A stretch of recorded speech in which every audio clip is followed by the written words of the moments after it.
From Tally to Cali, It's time to wake up. Wake up! Wake up!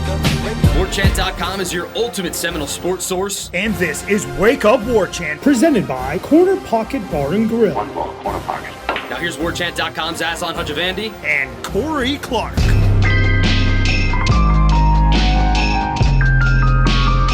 Wake up! What is up, everybody? It is Wake Up Warchant, presented by the Corner Pocket Bar and Grill, Tallahassee, Florida. Coming up on today's show, softball, Seminoles, succession spoilers. Wake Up Warchant, presented by the Corner Pocket Bar and Grill. That's in Tallahassee, Florida. 2475 Appalachia Parkway. CPTallybar.com is the website. You can check that out. You can always hit the QR code on your screen. Gets you right over to the website. You can check out the daily lunch specials as well as the social calendar. Don't forget, later today, it is Trivia Tuesday at the Corner Pocket Bar and Grill. Corey, will you be down there to defend your crown? No, I won't. So, folks, you actually have a chance to win this week. There you go. Do it, y'all. Tuesdays, trivia, Corner Pocket Bar and Grill. Thursdays, bingo night. Every single weekday, great lunch specials. And every single day, cold beer, great television screens, dartboards, billiards. Check it out at the Corner Pocket Bar and Grill in Tallahassee, Florida. We are also presented by our friends at vitaminenergy.com. Use the promo code WarChampBOGO, B-O-G-O. Buy one, get one free when you use that promo code. Arduous Memorial Day Sunday for your guy, Corey, on the water with one of my best friends, like literally my best friend. He's got like I'm not a big boat guy. I don't want to get too far into the weeds on this, but he had like a 15-foot Boston whaler, not a large boat, probably more like a fishing boat, but we took that thing, I don't know, man, like 8 miles across Tampa Bay. It was not fun, but what kept us on the level, what kept us focused was vitaminenergy.com. I took a half a shot, and as we were getting ready to leave for the day, I'm like, hey, man, do you want to take some of this caffeine shot? He's like, nah, I'm good. I'm trying to stay away from some caffeine. I'm like, hey, man, he's like, I don't want to get the jitters. I'm like, you won't. I promise, man. Just take half the shot. So he took half the shot. He was good. He helmed us through some it wasn't even choppy waters, Corey, but, man, it was just miserable. I don't know if you've ever been on the last time you were on a boat, man, but it was just bump, slam. And we were going, I don't know, maybe like 4 miles an hour, 3 knots. I don't know how it all works out. But, hey, kept my cool, kept my composure, thanks to vitaminenergy.com. Use that promo code WarChampBOGO, B-O-G-O. How was your holiday weekend, friend? Man, I was on a boat. It was great. Oh, all right. No, I'm just kidding. It was good, man. It was good. Did a little family blending up here in Georgia for the first time. Stephanie brought her daughter up to hang with Brady, and yeah, we had a good time. Went to a Braves game. Went to Athens. Showed her around the old haunts. Yeah, man, it was good stuff. It was good stuff. So she actually has a chance to get into Georgia, whereas Brady probably doesn't. But hey, man, Brady's got time. Brady's got time to pick up everything. And Brady did finish with all A's and B's this year. So I did want to commend him on that, even though he can drive me crazy sometimes. Maybe can you use Mike Norvell as like a pathway for success and optimism in the trajectory of Brady Clark's life right here? Just like, hey, man, things were looking good for old boy Mike, 18 months ago. Yeah. Look at him now. That's a good point. Like I would say August of 2022, first year of high school, was the Jacksonville State game, I would say. A lot of tests on grades, grades on tests that you couldn't even numbers. But yeah, he turned it around as much as he could. Got A's and B's, man. I will say this. I think high school must be easier than it was when we were going to high school. Like Brady has like a 3.5 something in his GPA is like a 3.5 somewhere in that area. In literally hundreds of kids that are ranked higher in his class. Hundreds. Like he's right in the middle of the pack for his class ranking. A 3.5 is pretty good, right? Is it weighted? Like is 4.0 not the ceiling any longer? Well, right, yeah. Now 5.0 is the ceiling because you can take all AP classes. All that nonsense. Make it harder for all the kids to get into college. It's all working out anyway. Yeah. Hey, let's talk about softball. That's really the main thing on the radar and deserves all the light that we can possibly shine on it. Florida State takes care of business last weekend. Thursday night, 8-1 win over Georgia, and then closes things out on Friday, 4-2. Kat Sandercock slams the door shut on Friday night, gets the last 6 outs, if I'm not mistaken, after Mac Leonard did quite a great job getting the Florida State Seminoles that far along on Friday night. 12th trip to Oklahoma City, or at least 12th trip to the Women's College World Series. they will play Oklahoma State on Thursday. So this is a rematch of a game from earlier in the season when they did their little Midwest tour, if you will. They dropped the series against Oklahoma State, but they did, win the first one 7-5. So take that for what it's worth. I hope you all had time to check out Ira Schoffel's column over on warchant.com, just really talking about how special not only this team is, but this program is as a whole. Obviously, it all starts with Coach Lonnie Alameda. You heard from her last week. Corey did a great interview with her, or maybe it was 2 weeks ago going into the regional round. This is such a pleasant. I don't want to say a pleasant diversion because that's like selling them short or whatever. If you go to these games, I hope you all have an opportunity to go to at least one, especially these postseason games, man. It's something. It's really cool, man. Like Jared Verse was out there. Cam McDonald came back. You all know Sydney Sherrill came back if you watched the televised game. Just how continually impressed are you with this team and this program, Corey? And I guess maybe let's look ahead a little bit to Oklahoma City because that juggernaut in Norman that's going to be coming down maybe a little bit more vulnerable than we imagined, I don't know, a week or so ago. Yeah, or maybe that was the closest they'll come to losing. If anybody saw that, they dominated Clemson in the first game, and then in the second game Oklahoma was down 7-4 with 2 outs, one runner on base, and 2 strikes, 1-2 count. Girl flips a little single to right field. Then the next hitter gets down 0-2 to Cagle, who's Clemson's best pitcher. She was the player of the year in the ACC. 0-2, 2 outs, down by 3, and the girl hits a 3-run homer. Because it's Oklahoma. But literally they had won 47 games in a row. That made 48, which broke the all-time record. But yeah, they're on the other side of the bracket. So even if you see them, it's going to be it would be in the championship series. But yeah, you got to play Oklahoma State, who's really good.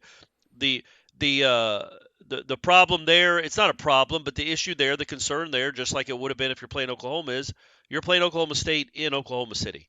So it will be a road game. But Florida State's right. They played pretty well on the road this year. They did go to Oklahoma State earlier this year, like Aslan said, and they won the first game, lost the second and third, close games, and that's what Lonnie did that for. Lonnie scheduled those games, and then they played Oklahoma like the following Tuesday. Lonnie did that specifically for this, not hoping, but expecting to see one or both of the Oklahoma teams in Oklahoma City. Get used to that crowd, get used to those teams, and there you go. They're going to see them. They're going to see them on Thursday. Quick turnaround, it feels like, right, Aslan?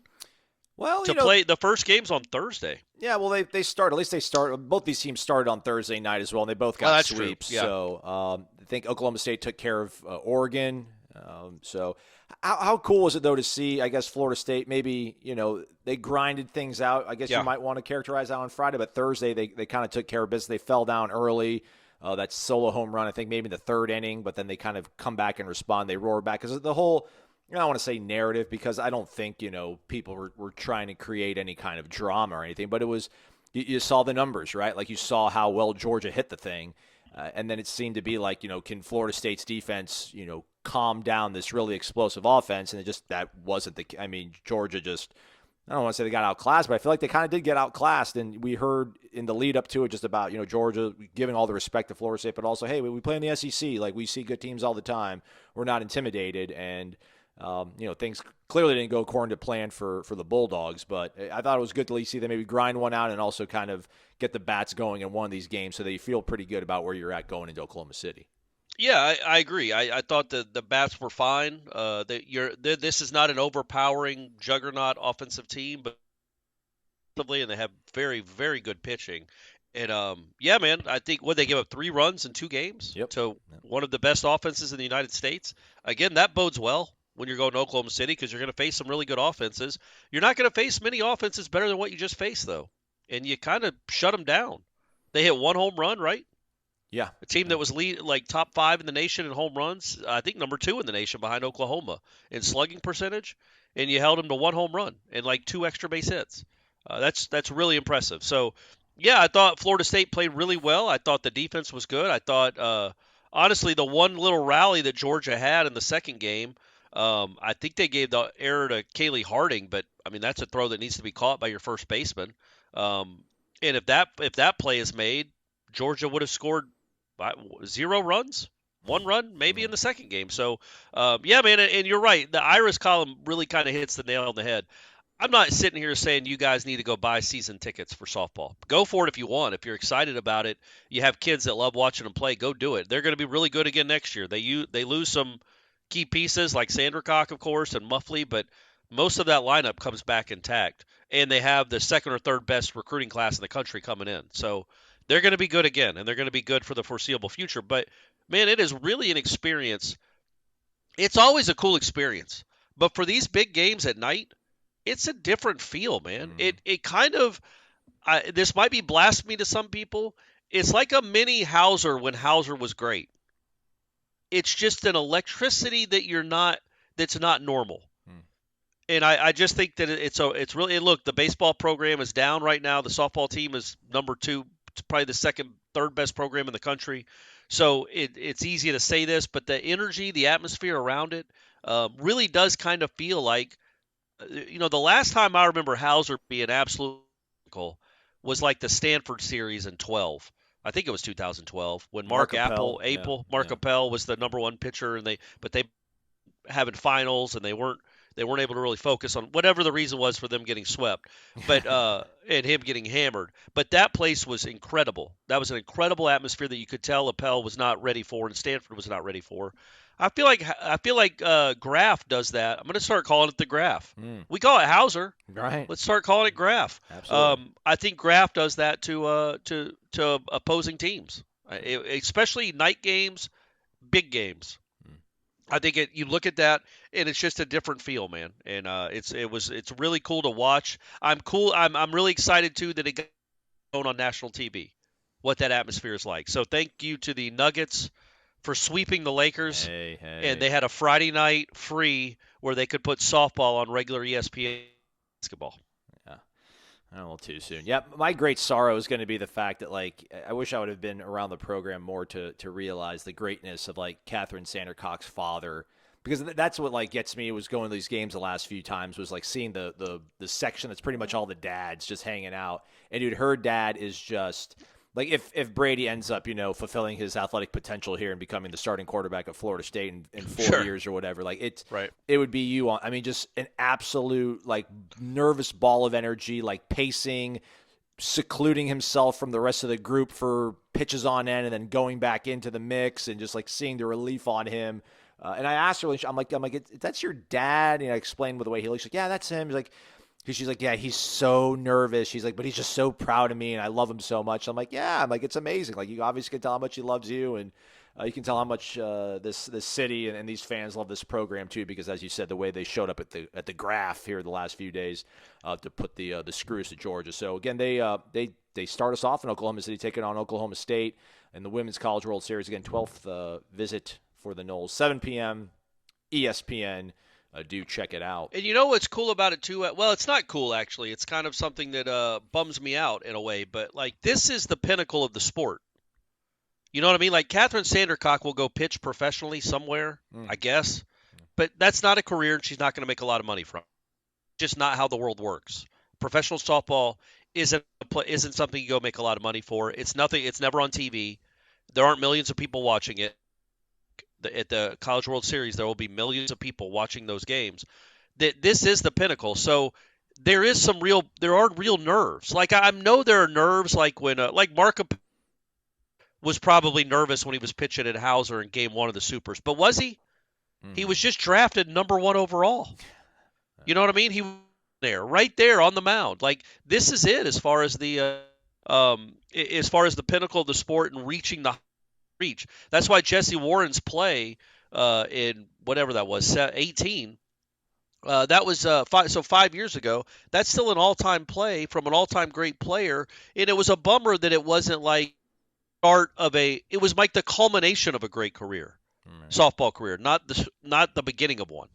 And that's because there's national softball to go to. So this is the pinnacle. There isn't a WNBA where these women can go make a real income. This is it. So that's why I think it's awesome that there's that pressure and the dads care. But it's also like when's the next time? He's only going to get to see his daughter play a few more times with real stakes. Right. And there are real stakes on the line in Oklahoma City, just like there were real stakes on the line when she threw her perfect game and when Jessie Warren made that diving catch. Those are the biggest stakes in the sport, because I don't even know if it's an Olympic sport anymore. So these are the biggest stakes in the sport. So that's what makes it even that adds an element to it that I always appreciate. Changing gears, looking over to football as we wrap up the Memorial Day weekend here. Are we forcing it? Are we forcing the football here? Shout out to Matt Lasserre, who does a lot of recruiting work for us over on warchant.com. I guess this kind of maybe falls into the Venn diagram of team and recruiting and the overlap there. Everyone's arriving now, Corey. So they're going to be completely whole here as everyone's listening to this podcast. Everybody will be arriving from the class of 2023. We already know Destyn Hill's already here. Keon Coleman will be on campus. So when you think about this team now, getting that much closer to getting ready for this upcoming season with these huge sort of expectations. They got Conrad Hussey, Edwin Joseph. These are 4-star defensive backs. Yeah. Blake Nichelson, 4-star. Linebacker Keith Sampson Jr., 4-star defensive lineman. Sam Singleton, 4-star running back. Goldie Lawrence, Jabril Rawls, Andre Otto, Dylan Brown-Turner, 3 stars at their respective positions. I wonder, how, again, this kind of maybe goes back to just the strength and conditioning program that we've talked about and we've chronicled a few times here on the show, as well as warchant.com and Warchant TV, which you should subscribe to, hit the thumbs up on. I wonder if this is a kind of a last exit for the portal in terms of what they want to maybe get on the back end of the defense, because maybe if Conrad Hussey and Edwin Joseph are doing well in the weight room, moving around really well when they do the conditioning workouts that they do, the amount of sort of interface between Josh Storms and Mike Norvell, how pivotal that's going to be in terms of determining whether or not they're still going to push and try to get another piece on the back end. Because I know you did a story kind of outlining what they look like up front still with the defensive end position, but I don't know. Out of sight, out of mind. Maybe it's not talking about football as much, but I still feel like they need to get another defensive back safety, obviously, to help things out. But possibly, are you in the optimism season of these true freshmen finally getting to campus and possibly one of them developing into that role? No, not somebody that's going to play. And look, man, here's the whole lens that I'm looking through the 2023 season. It's the month of September. That's what matters.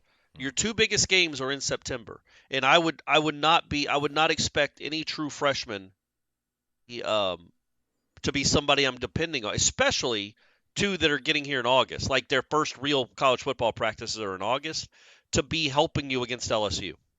So that's why I think an experienced piece, even if it's just a piece, it's not a star, it's not even a starter, it's an experienced piece, a backup piece that you can count on for 25 snaps, or if Shaheem Brown sprains an ankle, or hurts his shoulder for a bit, dings his shoulder up, he can come in and you're not going to give up the game. That's what I worry about, man. That's literally what I worry about. Is those 2 games in September, because that's your season's on the line there. As far as the huge goals that you have, your season is on the line right there in September. So no, I'm not bullish on 2 true freshmen coming in, and even they're getting here now. Even if they're in great shape, even if they're ready to go, it's the mind that you got to shape as much as the body, man. And I just wouldn't expect them to be ready and caught up with the speed of the college game as true freshmen. Yeah, hopefully you're fine. At least get through week 1 against LSU, and then if somebody gets nicked up between then and Clemson, at least who was it? Is it North Alabama or Southern Miss? Southern Miss is at the beginning of the schedule, right? That's kind of the stopgap between this, where maybe 15 reps in that game just gets your feet wet enough that if you do get forced into duty in Death Valley because someone's helmet comes off or someone sprains their ankle in the ending part of the second quarter, and they'll be fine after halftime. Maybe at least you just have enough there, but yeah, that might be a little bit of a stretch, because again, I do think we haven't heard anything Michael Langston and Matt Lasserre about them cooling off on approaching anybody, but again, with now the calendar turned to June, maybe some of these grad transfers take another look at their situation and determine they want to maybe hop in and maybe there's some stuff happening where they have a friend who knows what's going on at Florida State and they want to be part of it. So we'll continue to keep a pulse on that. Blake, do you think people are going to be more excited to get updates on Blake Nichelson or Destyn Hill, Corey? I feel like both of them have their own little sort of niches on the message boards that they're really eager and bullish on. They can't get enough of any updates on both those guys. Who do you think is going to be the most in demand guy? I would say Destyn Hill just for the novelty of it. You know what I mean? And also he's going to be easier to give updates on. Like, hey, Destyn Hill had a 78-yard touchdown in team drill or whatever, or we dropped 4 passes. I don't know, whatever we'd be talking about. Well, I'm just saying, I think people would be a little more interested. Number one, because of the position itself, even though linebacker is a much more of a position of need, in my opinion, heading into 2023. I just would expect, and Nichelson has a chance, man, to play. I don't know what Destyn Hill's chances are to play just because the position has so many good players in it, on it. Good grief, I got it right finally. I think that I think it's Destyn Hill though, man, right? Just because the fact that he's been gone for 2 years. Absolutely, that's a good question. Yeah. It's a good question. Yeah. But there's already like these crushes developing on Blake Nichelson. I just, I almost feel like it's our duty to probably keep those like fertile and alive. Like, oh yeah, he's looking good. He's out there. Yeah, he's running with some good on good stuff, and we like his speed, sideline to sideline. Because again, I mean that is a position that has underperformed in years prior, and obviously is a position of need, and he's a higher caliber. I mean, might be probably the highest. He's the highest ranked linebacker they've had since Matthew Thomas. I don't know if that's being too hyperbolic, but I feel like I can't remember anybody in the Taggart era being that high. I mean, that was like, Kevon Glenn. I mean, I know you got Kalen DeLoach, but there was some guys that just, Jalen McCluster. Like, these guys really weren't all that highly sought after. Nichelson was a guy that, Oregon was hot after with Dan Lanning be their head coach. That obviously means even a little bit more. So, and that position, obviously, it's just like, the flowing hair at linebacker is just every guy who played football and looks back on their careers like, yeah, I wish I could be that guy. So we'll see how it goes. Well, we're not obviously allowed to be out at these sort of player-run practices and such, but we'll keep our fingers on the pulse and keep you folks updated on what's going on out there over on warchant.com. Hey, I got something else we can force the football real quick. Please. So it's Bill Conley. You know who he is. He does the S. He's one of the metric guys in college football. He works for ESPN. So he did a 2022 Florida State stat profile looking ahead to 2023. And he had a couple of tweets on Monday. One of them was 2022 Florida State stat profile. Offense only finished 33rd in SP plus because of early season mediocrity. It ignited after the October bye week. Defense actually improved by more and returns a ton. Killer pass rush. FSU always won the big play battle. And then the next one. Opponents really didn't want to pass on FSU. Versus back at D end, and the secondary might be even better. Best FSU offensive line in years, but it's still room for growth. Travis being crazy escapable helps a ton. I'm very close to being Schleybaugh level high on this team. Schleybaugh is the person in ESPN that had Florida State ranked number 3 in the post-spring power rankings. So Bill Conley says he's very close to being that high on them. And then he goes into depth on his little stat charts. He says he loves the variations on offense, how many different formations they have. They do a little bit of everything, and they're pretty good at everything they do a little bit of. And he says the offense grabbed headlines, but defensive improvement might turn out to be more important. So, and this is a guy that this is one of those dudes that one of the football nerds. Tell us you're a subscriber to Wake Up Warchant without telling us you're a subscriber to Wake Up Warchant is what you're saying. Absolutely. Come on, Bill Conley. Come on, man. We know the deal. We know that. Don't act like you just dove into your numbers. Yeah, he's just a football nerd. But again, I think this. It's late. We got to find something to talk about. But I think more and more people are going to come around. They're going to look at these profiles, the resume, the fact. Okay, Florida State's returning how much offensive production from last year? Yeah. Returning how much defensive production from last year? They went 10 and they got all these transfers. That hype is going to be at a point where when they play LSU, there's going to be a whole bunch of eyeballs watching Big Ten. But also there's going to be real expectations, and they are going to be the popular pick that's a non-SEC, non-Big Ten power to maybe up in the apple cart and get in the college football playoff, because it's going to only build. I'm telling you, I don't know if magazines even come out anymore, but when you're opening up your Street and Smith's magazine, everyone, or your Athlon. Florida State will be on the cover. It's going to be a lot of Florida State talk. This team is going to be a very popular pick to be a top 5 team. I do think they're going to start the preseason in the top 5. I think they might be 5th, but I think they're going to start the preseason in the top 5, which, man, what a world we're living in. Hopefully the hype lasts all season. But even if it just lasts for August and September, man, it's cool to have these kind of expectations. Yeah, man. Well, it's really real. I mean, that's the thing that, right? Like, yes, I think we're pretty, man, we're pretty objective for a show that's got guys that have long-standing ties to university, so we're not squinting our eyes and trying to find, reasons of hope and this is, they've really done things on the football field to the point of Bill Connolly's tweets and his data sort of mining here after that bye week that you're like, man, this is sustainable stuff. And they're bringing all these guys back and they've added pieces around them in the transfer portal. And, there's no reason to think that was some sort of blip and that they can't duplicate it. My contention, Corey, is, and again, we don't have to go too long on all this sort of stuff. I'm glad that, again, Schlabach's a guy that is obviously well dialed in, well heeled into the college football world. Bill Connolly, obviously, with all of his data analytics. My contention has always been that I think, nationally, I don't think people were ever down on Florida State because they felt burnt. Like, they thought Jimbo was going to keep it rolling, it didn't work out. They thought Willie was going to be great, didn't work out. Man, just like Mike Norvell has come from humble beginnings in terms of the coaching world. Like he was at Pitt for a year, right? He was at Arizona State as an OC, went to Memphis. He coached under Todd Graham. All the guys that coach with under Norvell, all of his coordinators. Adam Fuller doesn't have a sexy profile. We all love Alex Atkins, but Alex Atkins was at a, not even an AA school, whatever Charlotte's, or maybe Charlotte is in the AAC. None of these guys had huge resumes. Lincoln Riley is sexy because he was at Oklahoma and he had Heisman contenders and stuff. Yeah. People talk about, people were buying into Ole Miss last year because of Lane and Lane's sort of profile and his reputation. This year, man, this is all the light is shining on this staff and this program now. There's no excuses for why they can't become what Florida State has always been for so long.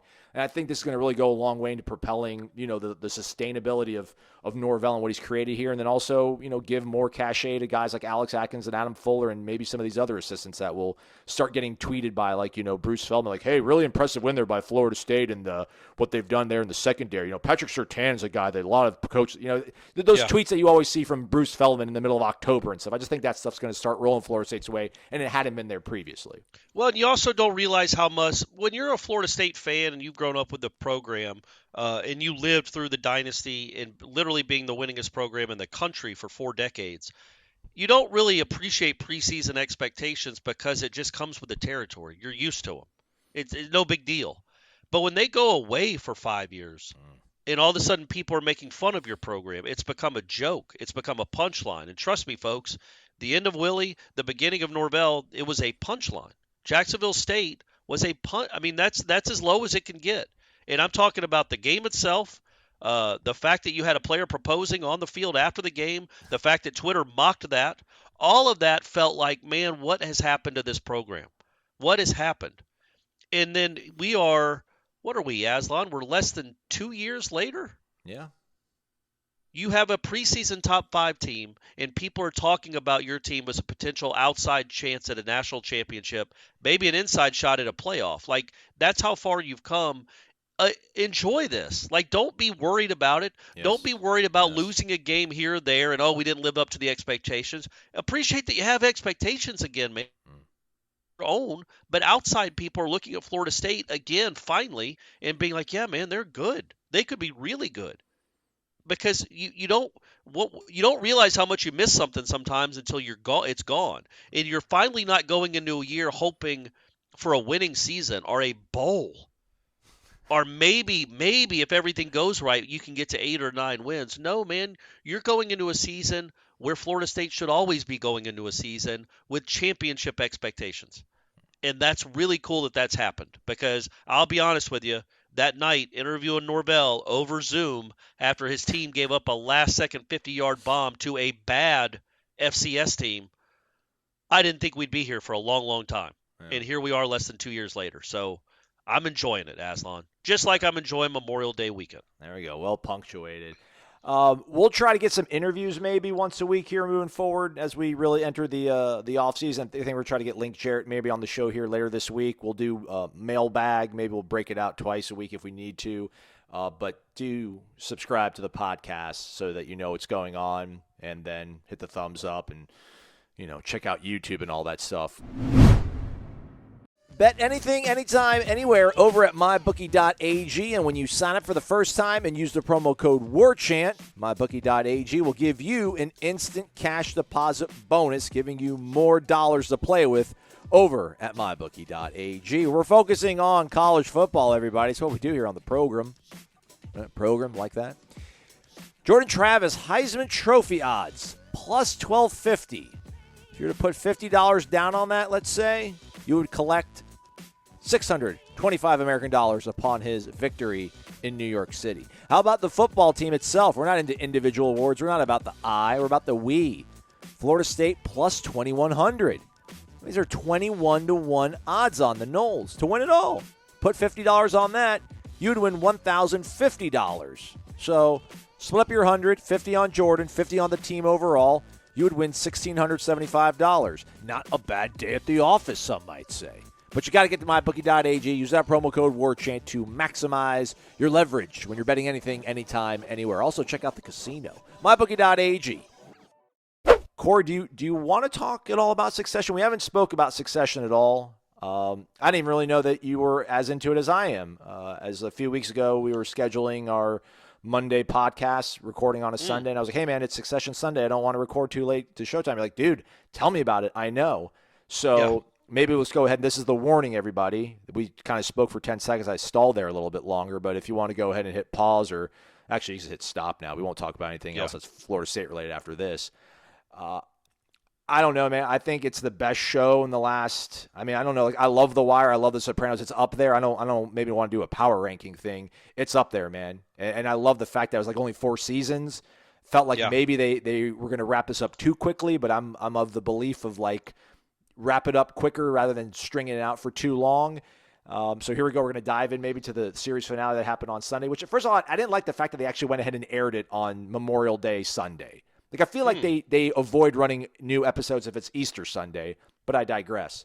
I was surprised by how it ended. I just believe that it somehow was ultimately always going to be Kendall. It wasn't going to be a happy ending for Kendall, but, like, Kendall was going to get what he wanted. Maybe the company was going to be no longer worth what it once was, or wasn't going to have the prestige, and he was going to lose his family sort of tie. I mean, he was going to have to burn everybody down to get it, and he would no longer even have a family. He was just going to be atop of this, smoldering mess of Waystar Royco. But I always thought it was going to be him.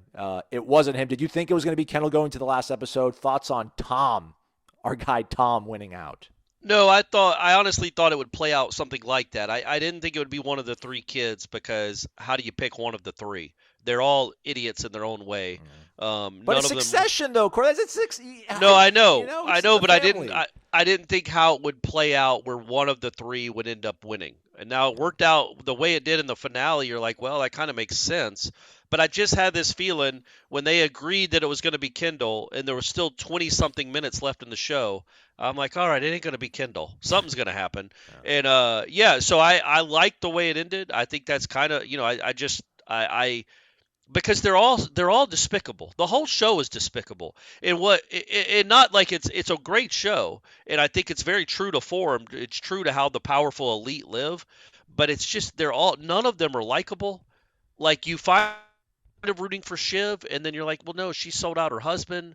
She sold out everybody under the sun to try to. And Roman is a great character, but he's maybe the most unlikable person that's ever been on a television show. Top 5. Kendall's not far behind him. So, yeah, man, I was hoping none of them would get it, and they didn't. But it's not like Tom was likable either. That's the beauty of the show. Who's likable? Yeah. Cousin Greg. Cousin Greg, kind of. Yeah, I know. Kind of. He was a snake, too. They're all snakes. Yeah, they're all snakes. So that's what – and they're all snakes off the back of somebody. And I did like that at the end, Shiv tells him, I don't think you'd be good at it. Yeah. You just wouldn't be good at it. And no, he wouldn't. He's an idiot. He's a clown. And that Roman has enough self-awareness to say we're all bull blank. Right. We're nothing. We didn't nobodies. We didn't do any of this. This is all nonsense. And it's true. So, yeah, man, I like the ending a lot. I really like the show. I agree with you. I still, I think The Wire, like Michael Jordan fans, like there's never going to be, no matter how good a show is, I'm never going to say it's better than The Wire. But kind of the socioeconomic, not the impact that The Wire had, but the, how it opened up an entire world to like an entire country, right? That we didn't know. Well, right. And it just, the statement it was making was more important than Succession, I think. Maybe I'm wrong, actually, when you think about it, how democracy can be controlled by corporations. But so maybe I'm wrong in that. But I just the Wire will always hit different for me. But this was, for the entire season, was one of the best seasons of TV ever made. Yeah. It just really was. The writing is incredible. The acting is next level. I didn't realize Tom was English. Yeah, which is nuts too. Well, Shiv's Australian. Yeah, I know. Yeah. It's crazy. But what's his name? What's Kendall Roy's real name? Jeremy Strong. Yeah. That guy is a nut job, but in a great way for an actor. But he is clearly a nut job. I listened to an interview with him after the show, and he said that in that final scene, again, spoilers, everyone, actually walked up to the edge of the river and stepped over it, and was about to what he was about to do, but he thought he might jump into the river. And then the dude that's playing his bodyguard walked up to him and pulled him off. And that wasn't even part of the scene. It was just him doing it. Jeez. It just stuff like that. And he said that after they had with Roman in the conference room, that was supposed to be the end of the scene. And he walked back in to where the board meeting was by himself, unscripted, walked back in, and they just filmed him doing it. And then then they added that to the script, into the scene. So that guy's just his own. He just, he thinks he's Brando. God bless him. But he's really good. They're all really good. I really enjoyed that show. Did you like it? Did you like the ending? Did you think they stuck it? Yeah. It's like the Game of Thrones. Like if you were paying attention, it wasn't going to be a happy ending.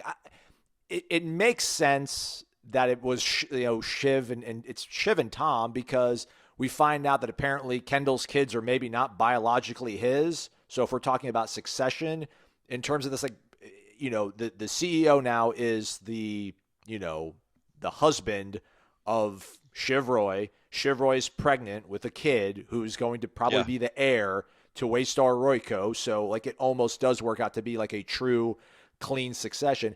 I just didn't get how Shiv, so I guess it ultimately becomes about holding on to the power, because listen, they all won. The sale went through, so they're going to get billions of dollars each. Roman's getting money, Kendall's getting money, Shiv's getting money, but Shiv stays with the company because her husband is now the CEO of it. So she ends up winning, and you're at what cost? She didn't like her. She didn't love her brother. I mean, she said her brother makes her sick. She can't even stomach her brother. So that wasn't a big loss for her. Roman's a psychopath, sociopath. Who cares if you lose him? He probably comes back into your life and is fine. a few months later, he's forgotten about all of it. So it was just crazy to see Shiv win, because she had been taking so many L's all season long, and she got played by her father. She got played by Mattson. She got played by the political consultants. You're there's no way she's going to be able to get the upper hand, and she almost somehow does. She doesn't, though, because she doesn't respect her husband. She doesn't like her husband. Her husband has done nothing. He's just basically a empty kiss ass. Yeah. And he's the one that's in control. He's the boss now, not her. Right. So I mean, it's in her family, sure, but she does not feel like she's a winner when she's in that limo leaving the building. She feels like she lost. And Tom does it to a certain degree because he knows that she doesn't love him. And Mattson's got a crush on her, and Mattson's she's got a crush on me, and we're gonna probably act on our crush together. And he's all right, whatever. Men are men. Men are men. Yeah, I just want the power. And the last thing, though, the thing I kind of mildly rolled my eyes at, and I understand the message it was trying to send, because again, these are the kids of privilege. They did not accomplish anything. They did it all on the backs of their father. But I always thought this show was loosely based on events going on around the world and politics the last 4 to 8 years. So I thought they were kind of modeled after the Murdochs and the Fox News Corp structure. And I feel Rupert Murdoch's kids would never let that company go away. They probably have pride in holding on to it. And for Roman to be man, we're nothing. We're bull bleep. We're jokes. Right. We're nothing. It's Yeah, but like you're so close. I mean, your father created this entire power, like this huge amount of sway that you guys have in the world. And like it was in the palm of your guys' hands. Like maybe it wasn't cleanly left to you. It wasn't bequeathed clearly to Kendall or to you, Roman, but like you guys had in the palm of your hands, and just to be like throw it away and not care. It's like, well, then why do we have this whole show? Why do we care about succeeding our legacies that are left by our families if we're nothing and we're jokes? So that part to me felt a little bit hollow, but watching the director's comments after it, I know what they were trying to get at. Just at that moment, I was just hurt. I just wanted Kendall to win, man. Just wanted Kendall to win. Oh, all right. You're a Kendall fan. You were Team Kendall, huh? Not necessarily, but just like, that's in my mind's eye, that's the way it should end, right? Like the eldest son, maybe he's not the eldest son. Should have somehow. He's not. That was the best. I thought that was the funniest part of the show when he goes, "I'm the eldest son," and they're like, "Well, no, you're not," because so many people just forget about what's his name, Connor. Connor, yeah. He's just a forgotten. He's a forgotten person. Yeah, he's the eldest son. What do you think flipped in Shiv? Because she left their father's house when they were like going and picking all the furniture they wanted from his house or whatever. Like when she found out, like when Tom told her that it was going to be him, like it's going to be me, like she lost her mind. She was like, I'm absolutely not going to vote this thing through because I don't want it to be you. So I'm going to have to go back and watch the episode. But I remember like they had some cutaways at her face when they were doing the vote in that conference room. And I think like Kendall was saying some stuff that, he's probably bragging on himself and trying to be a little, more macho than he really is. But I think he said something about this is the way Dad would want it. I think maybe like that triggered her into changing her vote because like I just wondered what happened in that 5 minutes of like showtime to where she stormed out of their father's house, stormed into Waystar Royco, like, strutting down the hallway like, this is it. It's all ending now. Like, no way. And then she's all like, never mind. I'm not going to give it to my brother. I'm going to give it to my husband. And maybe because when they're watching that old video, it's not even an old video. It's a video from, I don't know, 3 weeks prior. Yeah. And none of the kids are there. Like he's having this one good moment with the people that were really in his life, which is Jerry, Carl, and Frank. Yeah. They're there at his birthday party, and the kids aren't. And maybe there's a recognition there that, okay, my dad's last good moments on this earth, he was fighting with us. He called us not serious people. We weren't there. We weren't a part of his life. And now Kendall, who was his biggest opponent at times, is going to get his company. Maybe it dawned on her there that, they weren't even at his birthday party. I don't know. It's a good question. Right, but well, also, I like the explanation. Yeah. But I think she just realized Kendall sucked. Yeah. He does. He did. That's the thing too. Is like maybe he scorched that entire family. Like he sold his dad out, had a press conference, like saying about all this bad stuff going on. He tried to vote him out previously. To think that he would win was a little bit far-fetched, but I don't know. He seemed to be coming around into form the last episode at the funeral. But nonetheless, hopefully HBO will deliver another banger for us here because, man, that show is just incredible. The writing, the acting, and I'm not one of these like cinephile, cinema snobs or anything like that, but they trusted the audience to know a lot. I don't think I'm nearly maybe as smart as they hoped that I would be as like an average consumer of the show. But man, I appreciated the hell out of it. I thought it was incredible. Yeah. I really liked the show. And again, I think it's one of the all-time great seasons ever. Yeah. It just was every week was better than the next one. It was really, really good. And I still think this wasn't probably the best episode of the season. Did a really good job landing it. And I think you could tell they knew the ending almost from the beginning, in my opinion. Mm-hmm. I think. And did you see the theory about Tom and that he was always going to be the CEO because his last name is like it's Wamsgams or something? Wamsgams. Yeah. And there's a famous baseball play in some World Series in the 1920s by a guy named Wamsgams who turned the only unassisted triple play in World Series history. And so there was a thinking there. That was a theory before the show even ended, is that last name turned an unassisted triple play, and Tom got rid of all 3 of the siblings to become the CEO of Waystar. Look at that. So yeah, there you go. Right. I did see that. But didn't it seem like this was not thrown together? This was the plan all along. They were not getting it. Right, which I think is the opposite of like Thrones, right? Like everybody felt Thrones was like, we got to wrap it up. What do you want to do? But this was pretty coherent. So yeah, they should have let Succession should have let Bran be the CEO. Is that his name? The blind kid from Game of Thrones? Bran. Yeah, let Bran be the CEO of Waystar. That would have been a good crossover. All right, that is a wrap for us. Thanks for hanging tough with us there for the show. Good stuff, though. A lot of good force in the football segment. I feel good about the show. We did. And also, Andor, if any of y'all have not watched Andor, watch it. That's on, I don't know what that's on, Disney something. I can't remember. That's a great Star Wars show. It is not a normal Star Wars show. I think it's up there with Succession as the best season of anything I've seen this year. It's really, really good. It's got Diego Luna, who's from Narcos. And from it's basically the prequel to Rogue One. And I know many of you aren't Star Wars nerds. I'm not really a Star Wars nerd anymore.